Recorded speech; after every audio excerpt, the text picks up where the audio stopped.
একটা উল্লেখযোগ্য ঘটনা গত কয়েকদিন আগে যে মোহাম্মদপুরে একটা দিনে দুপুরে একটা ছিনতাইয়ের ঘটনা ঘটে। ওই একজনের কান চাপাতি দিয়ে কাটছে, এরকম দেখছেন আপনারা, নোটিস হয়েছে মনে হয়। এই ঘটনায় আমরা 4 জনকে অ্যারেস্ট করছি, 4 জনকে অ্যারেস্ট করতে সক্ষম হয়েছি। এর মধ্যে 2 জন অলরেডি স্বীকার করছে, আর 2 জন ওরাও হয়তো আশা করতেছি করবে। এই আলামিন 25, মোহাম্মদ ফয়সাল হোসেন 20, মোহাম্মদ রবিন হোসেন 25, মোহাম্মদ ইমন হোসেন 20, এই 4 জন ওই ঘটনায় গ্রেফতার, যারা ঘটনার সাথে সরাসরি জড়িত ছিল। হ্যাঁ, এছাড়া এই শেরেবাংলানগর থানাধীন আগারগাঁওস্থ ফুল মার্কেট সংলগ্ন এলাকায় একটা ছিনতাইয়ের প্রস্তুতিকালে ওখান থেকে আমরা 3টা চাকুসহ 4 জনকে গ্রেফতার করি। গ্রেফতারকৃতরা যে উল্লেখযোগ্য তার মধ্যে জুয়েল 22, মনির 35, ইমন 22 আর আশিক 25, তাদেরকে গ্রেফতার করতে আমরা সক্ষম হয়েছি। আমাদের এই ছিনতাই প্রতিরোধে আমরা যে নির্দেশনাগুলো দিয়েছি, যে ব্যবস্থাগুলো নিয়েছি, তার মধ্যে উল্লেখযোগ্য যদি আমরা বলি, সেটা হচ্ছে আগে আমাদের ওই ছিনতাই প্রবণ এলাকাগুলোকে চিহ্নিত করা, ক্রাইম প্রবণ এলাকাগুলোকে চিহ্নিত করা, কারা এই ছিনতাইয়ের সাথে জড়িত তাদেরকে চিহ্নিত করা এবং তাদেরকে অ্যারেস্ট করার সর্বাত্মক প্রচেষ্টা চালানো। আমরা ফুট পেট্রোল, বাইক পেট্রোল, মোটরসাইকেলে 2 জন, একজন অফিসার, একজন কনস্টেবল অথবা এসআই দিয়ে, এবং গাড়িতে পেট্রোল, 3 ধরনের পেট্রোলেই এটা আমরা করাচ্ছি।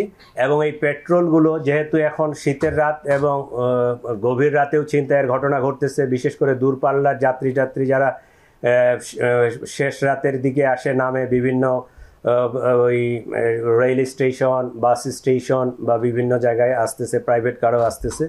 তো মোবাইল পেট্রোলগুলো যেন ঠিকঠাক মতো কাজ করে, এই কারণে আমাদের এমনি নর্মাল মনিটরিং আছে। তারপরও এই সময়ের জন্য আমরা অতিরিক্তভাবে প্রত্যেক ডিভিশনের এসি এডিসি তাদেরকে আমরা নিয়োগ করেছি। প্রত্যেক রাতে তার ডিভিশনের ডিসি সাহেবের যে জুরিডিকশন, যতটুকু এলাকা, ওই এসি সাহেবের অতটুকু এলাকা, রাত্রে যেহেতু রাস্তা ফাঁকা থাকে, এই এলাকায় সে গাড়ি নিয়ে মুভে থাকবে এবং সব পেট্রোলগুলোকে সে তদারকি করবে। এছাড়াও আমাদের কন্ট্রোল রুম থেকে প্রতি ঘন্টায় ওই পেট্রোলগুলোকে ওয়্যারলেসে তাদের লোকেশনটা নেবে এবং তারা সজাগ আছে কিনা, কাজ করতেছে কিনা, এগুলো করবে। এই প্রক্রিয়াগুলো আমরা নিয়েছি। আর যেটা কোর্টের প্রসেস, এটা তো হবেই। তারপর আমাদের নির্দেশনা হচ্ছে যে ডিসি প্রসিকিউশনের মাধ্যমে এরা যেন অতি সহজে জামিন না পেয়ে যায়, কারণ দেখা যায় যে যারা এই কাজের সাথে অভ্যস্ত, ওই কোর্টে আমরা চালান দিচ্ছি, কয়েকদিন পরে জামিন নিয়ে বের হয়ে আসতেছে, একই কাজে আবার জড়াই পড়তেছে। তো তারা যেন জামিনটা না হয়, বিশেষ করে এই যে মহানগরীতে আমরা প্রায় 2 কোটির মতো লোক বসবাস করি, তাদের নিরাপত্তার কথা চিন্তা করে তাদের আমরা কোর্টকে বা সংশ্লিষ্ট বিচারকদেরকে রিকোয়েস্ট করব যেন তারা খুব সহজে জামিন যেন না পেয়ে যায়, আমাদের নিরাপত্তার কথাটা চিন্তা করে।